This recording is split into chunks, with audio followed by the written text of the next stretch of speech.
వడ్డీ వ్యాపారం ఒక జీవిత పాఠం. రామన్న అనే వ్యక్తి చిన్న గ్రామంలో నివసించేవాడు. మొదట అతను పేదవాడే. పొలం లేదు. కూలీ పని చేస్తూ కుటుంబాన్ని పోషించేవాడు. కానీ డబ్బు విలువ అతనికి బాగా తెలుసు.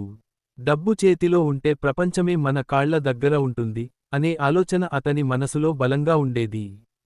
ఒకరోజు అతనికి ఊరిలోని ఒక వ్యక్తి అత్యవసరంగా డబ్బు కావాలని అడిగాడు. రామన్న దగ్గర ఉన్న కొద్దిపాటి పొదుపును వడ్డీకి ఇచ్చాడు. నెలకు రెట్టింపు వడ్డీ వసూలు చేశాడు. ఆ డబ్బు తిరిగి వచ్చినప్పుడు రామన్నకు వడ్డీ వ్యాపారం మీద ఆశ పెరిగింది. నెమ్మదిగా గ్రామంలో అందరికీ తెలిసిపోయింది, డబ్బు కావాలంటే రామన్న దగ్గరకు వెళ్ళాలి అని. ఆరంభంలో రామన్న చాలా మంచిగా మాట్లాడేవాడు.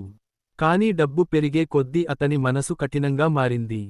పంటలు పాడైపోయినా, జబ్బులు వచ్చినా అతనికి సంబంధం లేదు. వడ్డీ సమయానికి చెల్లించకపోతే అవమానించేవాడు. కొందరి పొలాలు, ఇళ్ళు కూడా అతని చేతుల్లోకి వచ్చాయి. గ్రామస్థులు అతన్ని భయపడేవారు కానీ ప్రేమించేవారు కాదు.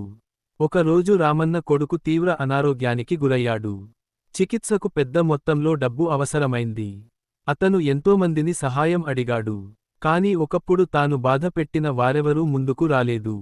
నువ్వు మా కష్టాల్లో దయ చూపలేదు, ఇప్పుడు మేమెందుకు అని ముఖం మీదే చెప్పారు.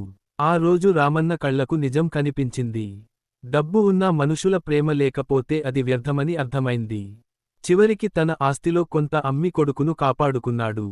ఆ తర్వాత వడ్డీ వ్యాపారాన్ని పూర్తిగా మానేశాడు. గ్రామంలో ఒక చిన్న సహకార నిధి ప్రారంభించాడు. తక్కువ వడ్డీకి, కొన్నిసార్లు వడ్డీ లేకుండా కూడా ప్రజలకు సహాయం చేయసాగాడు. మళ్లీ గ్రామస్థుల నమ్మకాన్ని సంపాదించుకున్నాడు.